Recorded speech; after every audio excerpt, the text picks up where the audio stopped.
I finished off the day yesterday machining the rotors on this Volvo V50. It's like a station wagon. It's actually pretty cool. It's got a 6-speed trans.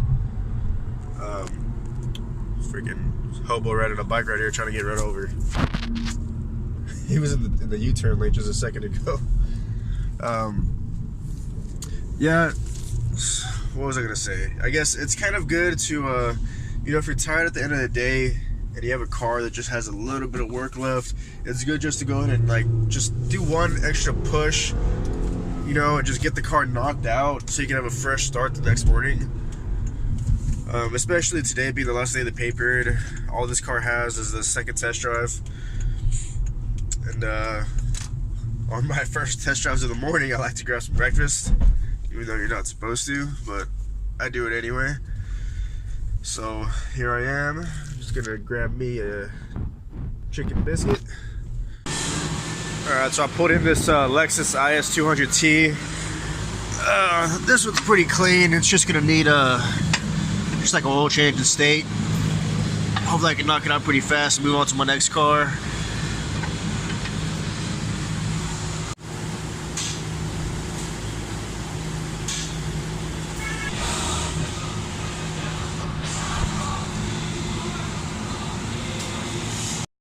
Part of my job is making sure all the tire pressures are aired up to the specs on the door card. Every car has a card here, and it tells you where the PSI should be set. Of course, I gotta go in and figure out exactly where the maintenance reset is. It's usually the gear, schedule maintenance, blah blah blah. Yeah, it's hard to remember this on every single car, but at least working at Lexus, everything's been pretty similar so far as resetting this. But like when I was at CarMax, you had to figure out how to reset it like on every single make and model. It was kind of more a little more challenging, or not challenging, but you could just look up how to do it. But on the Lexuses, it's all pretty much the same stuff so far. It's like you just go in the menu like it's a gear, or you can do it on the screen sometimes on the higher models. Okay, but yeah, I knocked this out, did the oil change, gonna do the state, move on to my next car, which is, I need to work on the oldest first, which is, it's a random used car. It's a Hyundai. I'm probably not gonna say this right, but it's a Equus? How the hell do you say that? So a pretty cool car just rolled up. This is a Chevy SS sedan, 427 built motor, Pro Charge, 1,000 horsepower to the wheels. So he's just gonna kind of hook up the trans line and fix that for him. It'd be cool if I could get the clip of that running. Man, when it came in here, it was like it sounded pretty nasty. It sounded badass actually. It's got like a Holley intake manifold. It's all painted up under the engine bay to match this maroon looking color. It's pretty sweet. I'm gonna try and get some footage of that later. I pretty much just go around smashing the lock unlock button, just looking for my car in the lot. I just found it right now actually. It's this white Hyundai, big body. This car's actually pretty nice. So according to this, it's a V8 with the 8-speed automatic trans. 26,000. Should be pretty fun to drive. Alright, this car is freaking nice. It's nicer than some of the Lexuses in here. Look at this thing. It's like wood grain everywhere. Aluminum trim. Center console, of course, it's all leather and aluminum, like brushed aluminum. Sure it has navigation. Damn, the back seats recline? No way. It's got like fully adjustable back seats. Like suede headliner. It's got the privacy shades in the back.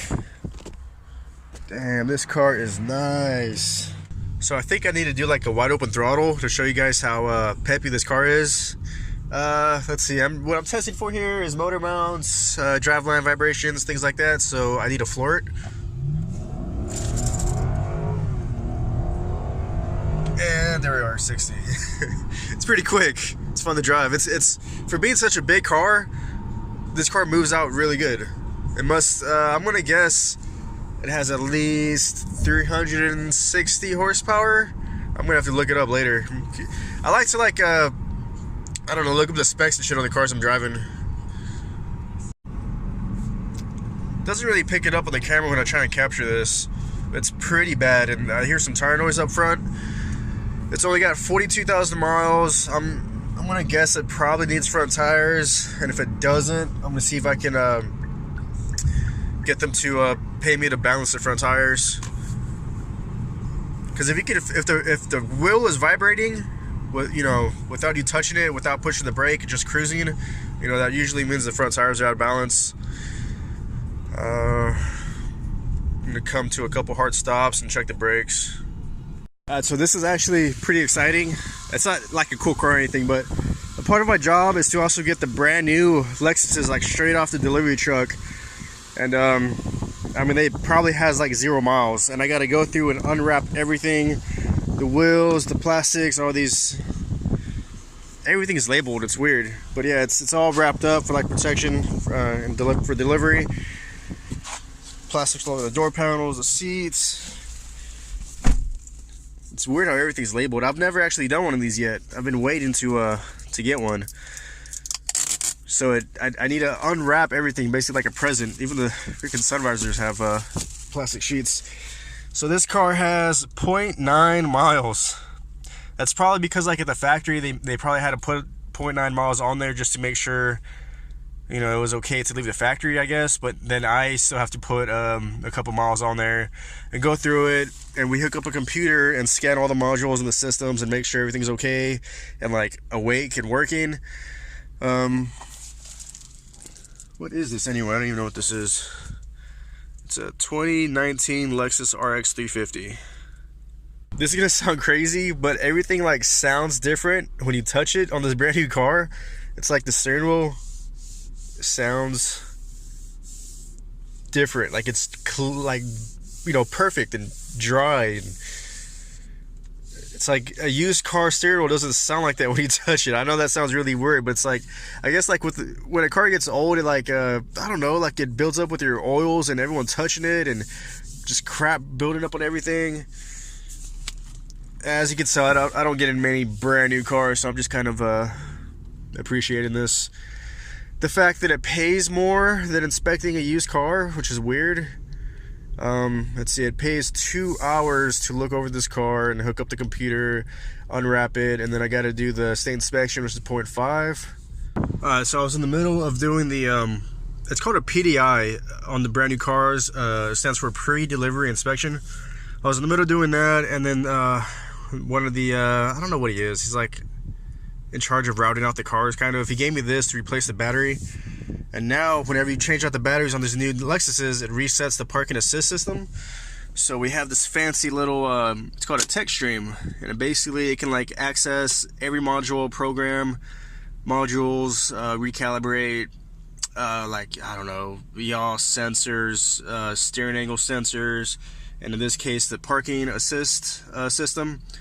So, you know, I haven't actually had a chance to do this yet. I've done this on a GM, but not a Lexus. Video of this.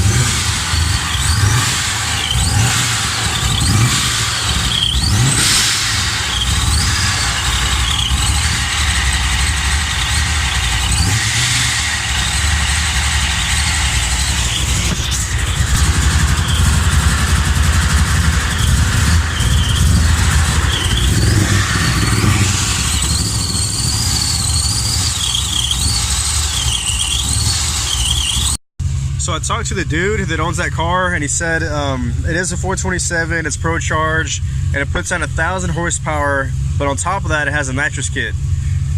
So I would guess anywhere from like 1,300 horsepower maybe on the kit, but it sounds freaking nasty. It sounds pretty cool.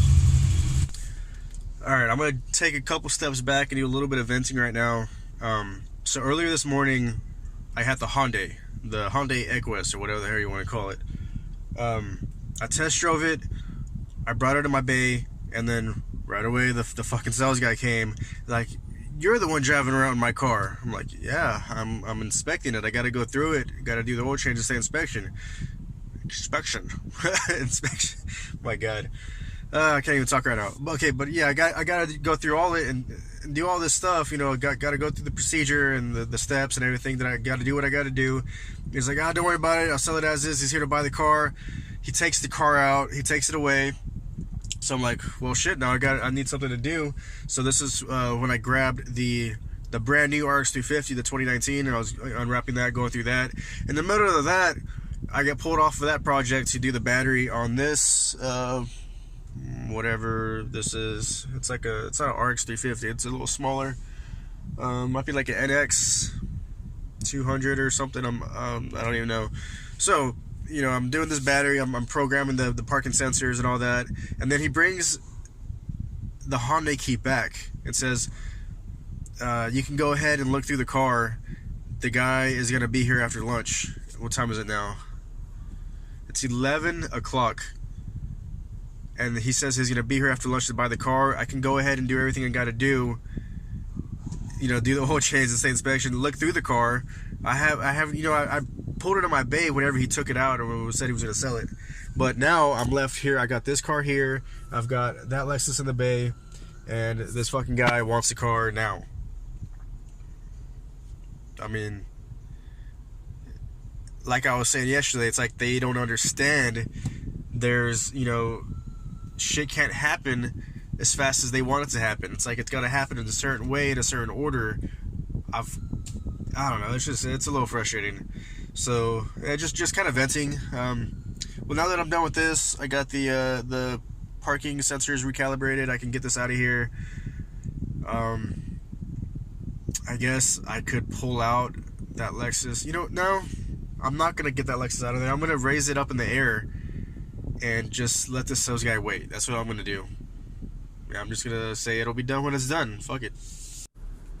So now I'm in the new vehicle inspection, and I'm using this tech stream again to we gotta do something called a health check, and the system basically goes through every module, just make sure everything's okay, like I was saying. You know, it's pretty cool that at Lexus they have these laptops with this software, because at some places you have to have your own scanner. Like at this place I was at before, Emmons Autoplex, I had to have my own scanner. It was pretty good at reading modules and codes and accessing all kinds of stuff, but it's not very good at programming and calibrating. You got to get the more expensive scanners for that. They can range, a scanner can literally range from like $30,000 to $10,000, just like your OBD, you know, scanner. They can get insanely expensive. At this last place, this dude had a Snap-on Zeus, and I want to say it was like $10,000 to $12,000. And this dude here, he's 63 years old, and he just got his first scanner a couple months ago. He said, since Lexus has these laptops, and you know, you can access basically everything in the car. You can access everything. He never had a need for a scanner until he jumped over to the used car side, to where this software doesn't work on other, you know, makes and models, you know, that are not Lexus. So yeah, for the most part, it's pretty cool. I'm not gonna really need my personal scanner a whole lot, just on the you know, random oddball used cars. But as far as Lexus stuff, they have pretty good support. Yeah, so this is what I'm doing right now, just health check and blah blah blah. Next, and it's gonna scan everything. It only takes like maybe like 2 minutes to go through the whole system. Since it's Saturday, they get us breakfast and they get us lunch. They brought kolaches and Chick-fil-A chicken biscuits for breakfast. And the first thing I did this morning was I bought a chicken biscuit from Chick-fil-A, and I get back and they have chicken biscuits. So I was like, fuck. I don't know, I paid for one and I got another one for free, I guess, here. So for lunch they gave us like these little tickets, and there's like a tent, or somebody came, they're like catering lunch. So here in a second I'm going to try and do my little like spy cam. I get the forward facing camera and I just slip my camera into my pocket and just kind of get like a point of view perspective of, you know, where I'm walking and what I'm doing. It sucks though, because sometimes when I try and do that, it'll turn it off when I slip it into my pocket. It automatically stops recording, and I think I got a lot of stuff on video, but I didn't. Like, I missed some pretty funny stuff yesterday, but I wasn't even recording, so it sucks. But lemonade, please. Lemonade also. Yeah, I'm a little bit of a loner. I just need in my toolbox. They do have a break room. There's a lot of people in there and shit. I'm still a new guy. I don't know a whole lot of people. I got pretty cool with it's probably like 3 dudes here. That's pretty cool. Talking about cars and shit. But yeah. So they bring lunch because they just want to like eat real quick and get back to work. There's a lot of sales on Saturday, being a weekend, or you know. A lot of people are off, a lot of people are up here trying to get used cars, new cars, this and that. So it's a busy day. There's a lot of stuff going on today. So this is I think it's like a 2010 Fusion. This is my next car that I'm working on. And it's what you call a value line, or it's what Lexus calls a value line car. It's the cheapest, shittiest car you can get. Like this one here has a fucking cracked windshield. I don't know if you noticed, but the steering wheel is like fucking super crooked. AC isn't working. Yeah, just real quick, I've noticed a whole bunch of issues. And this is another car that a salesman is trying to sell right now. He's got to fucking have it. He's trying to make his commission, or however the hell they get paid.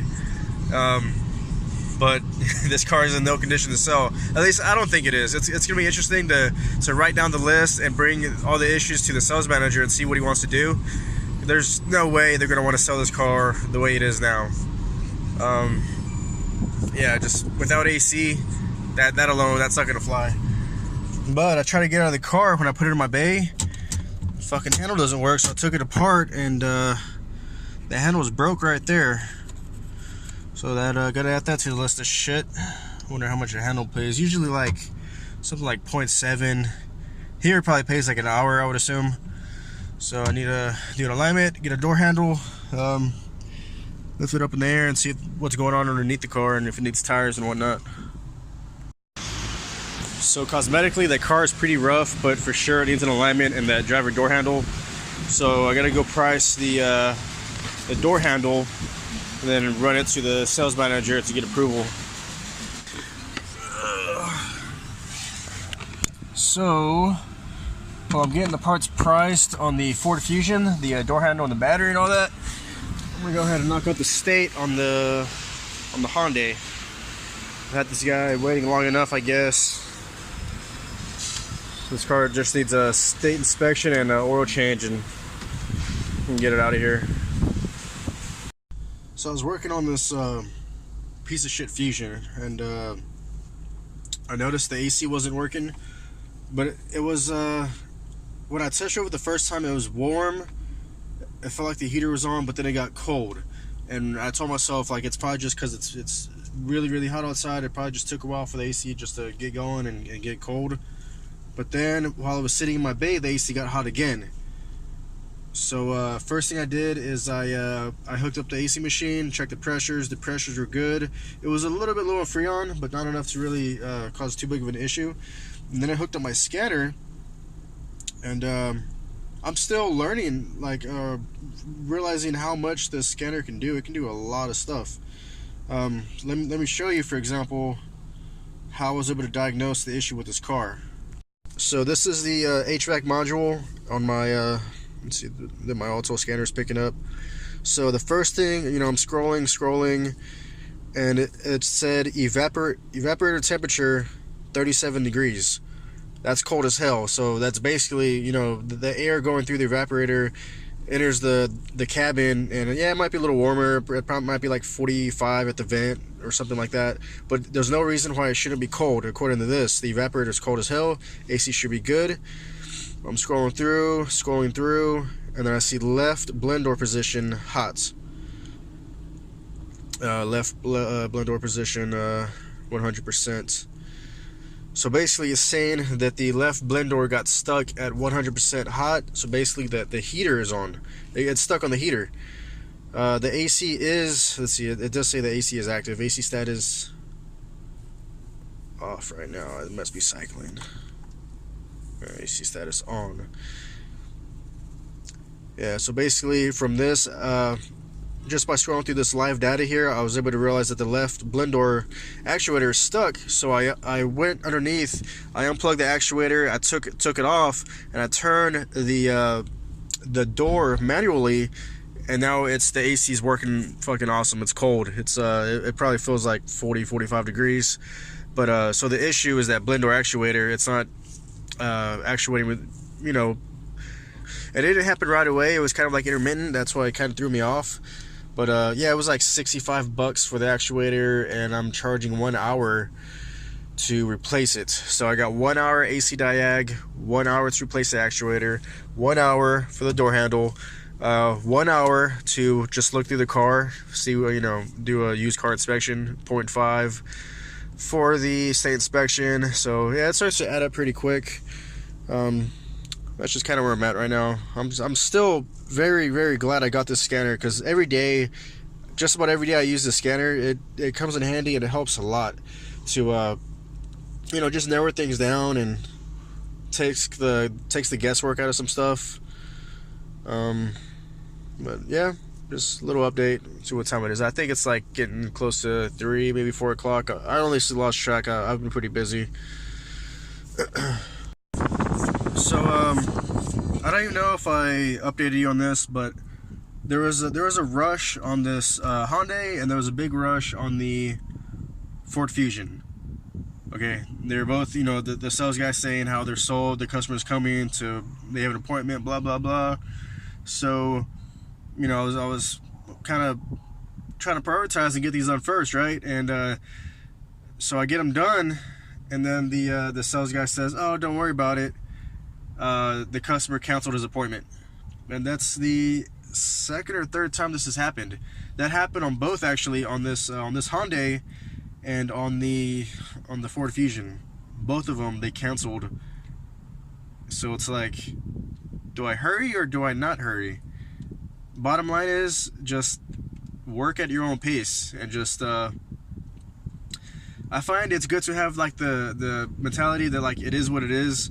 Like, it's gonna get done when it's gonna get done, and just don't try and force the situation, you know. Like, don't let the sales guy rush you. Skip what you need to do, what you need to, you know, check out or inspect, order, fix, this and that.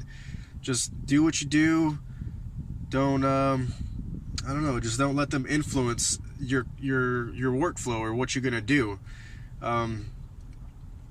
You know, because I like the sales guy on the what was it? I can't even keep track with what I'm doing. I think it was the Hyundai. I was like, fuck it, I'll let him wait. You know, he's giving me a hard time, I'll give him a hard time. And the customer ended up canceling anyway, so it doesn't even matter.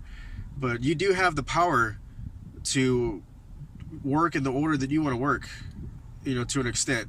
Don't let the salespeople, you know, tell them that their job is more important than somebody else's, because it's not. If you have 2 cars that both need to get done, you can choose which one you want to do and which one to put off later. So if one of the guys is being an ass, screw it, do his later, you know? Be a little petty. That's what I like to do anyway, but I don't know, that might be kind of fucked up. But okay, yeah, I need to get this Hyundai. I need to get the key back in the key safe. I don't know if you saw that in my video yesterday, but I think it's fucking crazy. There's like fucking 400 keys in there. It's got like a fingerprint ID, right? And it opens the safe, and it gives you a spot to insert the key. So I'm turning in the Hyundai key, and I'm barely turning in the Volvo station wagon key. That's I finished that this morning, like first thing in the morning. So this is the motor actuator that I was telling you about on this Ford Fusion. This is the reason why it was stuck on a hot air. So if you have an issue where like the air is only coming out of the defrost, or only the floor, or the center, basically if like the modes aren't working, or the temperature, or the recirculation, there's these actuators controlling the doors on the HVAC case, and you know, these little fuckers here will go out. There's a little motor. It just looks like a little electric motor that you find like in a toy or something. It controls this. There's like a plastic gears in here, and it rotates this, and that's what, you know, controls the door and the HVAC box. But yeah, sometimes these are super easy to get to. Like on this one, It's just there's two 7mm screws and it goes like behind the console, and I rode it up for an hour, but sometimes you gotta take apart like half the fucking dash to replace these. I got lucky with this one, it's easy to get to. So yeah, I'm gonna go ahead and run over and do the state and finish up that new car and probably be done for the day. Alright, so I just found out that this is my first Saturday that I work here. Like, this is my first full week of work. I think I started like last Thursday, but it was like Thursday and Friday was kind of just like training. I wasn't really flagging. So I found out that on Saturdays, instead of working 8 to 6 like we usually do, we work 7 to 5. So I showed up like at 8 o'clock on the dot this morning, thinking I was like 10 seconds from being late, you know, right on time. I went through the whole day thinking I was good, but really I was supposed to be here at 7, so I was an hour late. I didn't know. And if we get off at 5, which is pretty cool because it's just about 5 o'clock. So yeah, this week I got my time that I flagged this week. I'm about to add it up here. Where's my pen? So I worked 5 days, and this looks like a bunch of crap right now. Let's see. And if you're a tech, you're familiar with this. With like, these are different days. 1, 2, 3, 4. I don't know. It's all fucked up. 3. It's 1.1. Let's see. 4, 10, 11, 14. 2, 4. So 44.1 hours. And I was off on Thursday, so I worked 5 days this week and got 44 hours. That's not good for a tech, like straight up. Let's see, I work 9-hour days. 9 times 5, 45 hours I worked, and I flagged 44.1. So if you're a tech, being 100% is you know, it could be worse. It's not terrible, but it's not good to be 100%. You want to beat the clock. You want to be more efficient than the time you're in the clock for. And I was actually 0.9 behind the clock. But in my defense, it's my very first week, and I spent more time than anything just running around with my head cut off, trying to figure out the process and how to get tickets approved and the order and just how they do things around here and shit like that. So I've wasted a lot of time, you know, doing unnecessary steps, going to the wrong people, and you know, as it's my first full week, like Monday through Friday, if I guess you want to say, or technically it was like Monday through Saturday, but I was off on Thursday. As time goes on, you know, that's the way it is at most places. It's like techs can do the work. Well, the majority of techs can turn a wrench, you know, but it's just getting the hang of using the computers and, you know, how they get work and complete work and get shit approved. Every place is different. And CarMax had a very efficient way of routing out work, you know, writing shit up, getting it approved, getting it completed and flagged. It was the computer work is very efficient at CarMax. At Emmons, it wasn't terrible. It was pretty good. But I remember at Emmons, it's this dealership I was at before Lexus, they didn't have a parts department, so we had to waste a lot of time sourcing our own parts and getting prices and getting the cheapest shit as fast as possible. That was on us, and we didn't get paid for that. So that was a big waste of time. At least here, there's a, you know, it's a legitimate Lexus dealership. There's a parts department to, you know, get us what we need. But we do have to get it priced. You know, I gotta build the ticket, get the parts, go to the parts department, get an estimate together, then go get the whole ticket approved by the manager. So basically, I'm just trying to say, as time goes on, I'm gonna get more familiar with the system and be more efficient. It's all about being efficient and just not wasting time, not wasting steps, wasting moves. Just every move needs to be a money-making move, I guess. You know, just I don't know what I'm trying to say.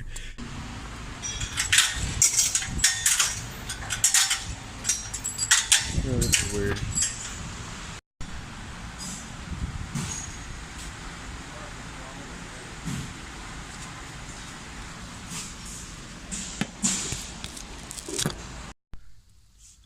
Guess I'm just gonna wrap up this video here. I'm already home.